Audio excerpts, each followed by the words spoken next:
A finales del siglo XV, la mayoría de la población pensaba que la Tierra era plana y que tan solo había la existencia de tres continentes: África, Europa y Asia. Pero Colón sabía de que la Tierra se encontraba de una manera esférica. Gracias a esto, años después se plantó un nuevo proyecto, el cual era viajar a las Indias Orientales, siguiendo una nueva ruta marítima por el oeste que la tradicional por tierra por el este. Lo que no sabía es que nunca llegaría a las Indias, sino que en vez de eso descubriría un nuevo continente que tiempo después se lo llamaría como América. Finalmente, el 3 de agosto de 1492, Cristóbal Colón emprendió su viaje con tres carabelas: la Pinta, la Niña y la Santa María. La expedición se dirigió a las Islas Canarias, donde Colón acondicionó sus barcas llenándolas de víveres. El 12 de octubre concluyó esta travesía cuando Colón llegó a las Islas de las Antillas. Después de desembarcar en la isla, Cristóbal Colón dirigió un pequeño grupo de personas para poder explorar e investigar el terreno en donde se encontraban. Se dieron cuenta que aquel lugar ya se encontraba poblado, ya que a lo lejos pudieron observar a una tribu que se encontraba en lo alto de los bosques.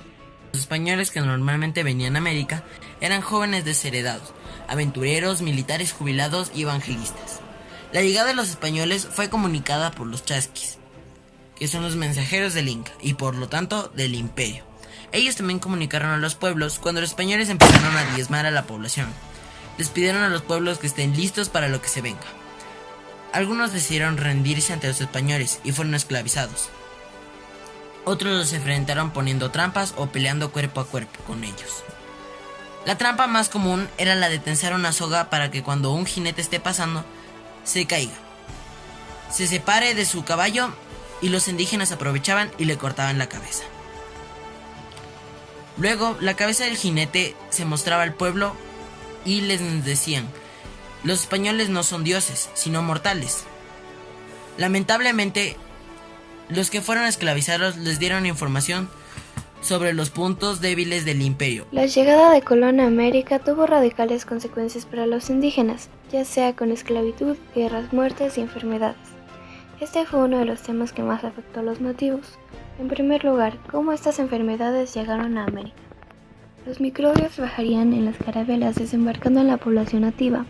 Como estas enfermedades no eran conocidas ni experimentadas por los indígenas, estos quedaron vulnerables ante la llegada y conquista de los españoles. Sabemos cómo llegaron y afectaron, pero ¿cómo se esparcieron y cuáles eran estas?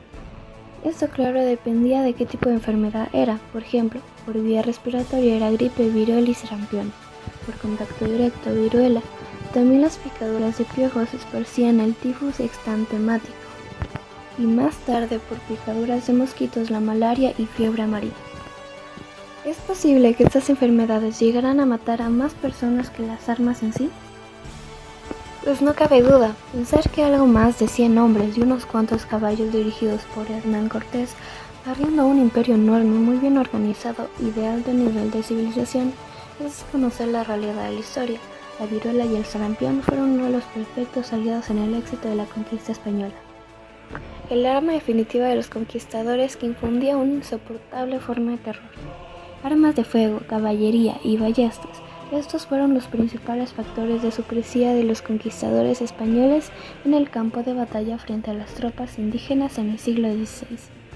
Sin embargo, otra arma que al parecer tuvo un efecto decisivo en las principales batallas eran los perros, más que todo en México y Mesoamérica, según un archivo publicado en el diario digital El Confidencial. Los perros conquistadores eran alanos de raza, es decir, un mestizaje entre dogos y mastices. Eran terribles, con su feroz presencia representaban la viva manifestación de una insoportable forma de terror casi amoníaco. Siempre iban en la primera línea acompañando a los ballestos, por supuesto. Cuando actuaban conjuntamente con la caballería, el pánico que causaban en las filas adversarias era extremo. Ya hemos visto los efectos de las cosas malas que han traído los españoles. Vemos también cosas relativamente buenas, aunque claro que estas también ponen un poco de incógnitas. Por ejemplo, dicen que no existe nada más católico que las velas votivas. Durante la vigilia pascual, el sacerdote entra a la oscura iglesia con el cirio pascual. Recita Luz de Cristo, a lo que los fieles responden: demos gracias al Señor. Este canto nos recuerda cómo Jesús llegó a nuestro mundo de pecado y muerte para traernos la luz de Dios. Uno de los pueblos que tuvo más resistencia contra los conquistadores fueron los mapuches, una civilización ubicada en Chile y Argentina. Estos por años les dieron batalla a los españoles. Como resultado, hubo muchas guerras y muertes. Por otro lado, el imperio del Tahuantinsuyo quedó desprotegido y desorganizado por la disputa entre los hermanos Atahualpa y Huáscar por el territorio, luego de la muerte de su padre, el cual murió por viruela y sin dejar ningún sucesor designado. El primer mencionado ganó la famosa pelea, solo para luego encontrarse con los españoles, específicamente con Francisco Pizarro, ser engañado y sentenciado a muerte por idolatría, fratricidio y traición al asesinar a Huáscar, por miedo a que los europeos restablezcan el poder de su hermano. Al inicio, la sentencia de Atahualpa era que moriría quemado en la hoguera, pero esto se cambió por estrangulación, por medio de un medio de ejecución llamado el garrote vil. Mientras tanto, el gobierno de los españoles en América era muy diferente al que tenían antes. Había demasiadas reglas, esclavitud, trabajo y los españoles estaban cegados por el deseo de poder. También extraían las riquezas que podían del continente, por medio de recursos como el intercambio o trueque, o más agresivos como el robo o la explotación de tierras, muchas veces poniendo a los mismos indígenas a trabajar para esto.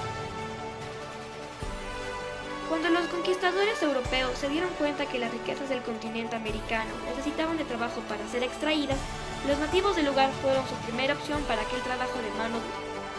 Pero gracias a las enfermedades traídas de Europa y el trabajo forzado, los indígenas se volvieron cada vez más débiles y muchos hasta morían. Entonces, los europeos recurrieron al tráfico de esclavos africanos. En 1501 se introdujeron los primeros esclavos africanos en América. Fueron destinados a trabajar en las plantaciones de azúcar. La mayor parte de los africanos eran obtenidos en África por los comerciantes tratantes portugueses que los intercambiaban por manufacturas europeas. En la costa africana esperaban los esclavos capturados en sus aldeas y eran llevados en barcos negreros. Al llegar eran intercambiados por dinero, cacao, azúcar, entre otros. Dinamarca fue el primer país europeo que abolió el comercio de esclavo en 1792. A los indígenas los apresaron y enseñaron su religión a la fuerza. En este acontecimiento también hubo mucho maltrato e incluso matanzas. Tuvieron que perder su religión y apegarse a la religión cristiana, la cual trajo a la Compañía de Jesús, que era un grupo de jesuitas juntado por Ignacio Loyola. Dicha compañía creó la iglesia de la Compañía de Jesús y uno de los colegios más populares, el Colegio San Gabriel. En dicho colegio sucedió el prodigio de la Madre Dolorosa, el cual relata que una estampilla de la Madre Dolorosa empezó a abrir y cerrar los ojos repetitivas veces durante 15 minutos. Este mismo colegio en 1989 sufrió un cambio, cuando el padre rector de aquel entonces escuchó una idea de sus alumnos de crear un logo personalizado para representar a esa generación de sexto.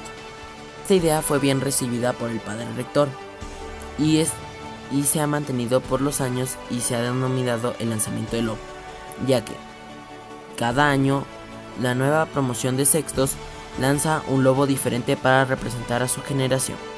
En esta inculturación también trajeron festividades como la Semana Santa, la cual con el paso del tiempo se fue haciendo parte de la cultura.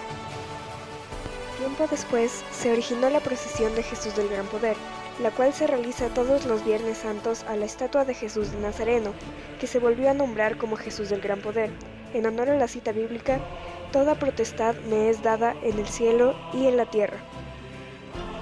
A pesar de que los españoles llegaron a inculturizarnos, muchas de las tradiciones y celebraciones que trajeron, como la procesión de Jesús del Gran Poder, tienen aspectos que se podrían cambiar. Por ejemplo, los cucuruchos. Son personas devotas que quieren sanar sus pecados. Antes, para sanarlos, se autoflagelaban para demostrarle a Dios que sentían culpa. Esto ya no se hace. Con lo que hemos aprendido, podemos inculturar más esta tradición y hacer que haya más bienestar para los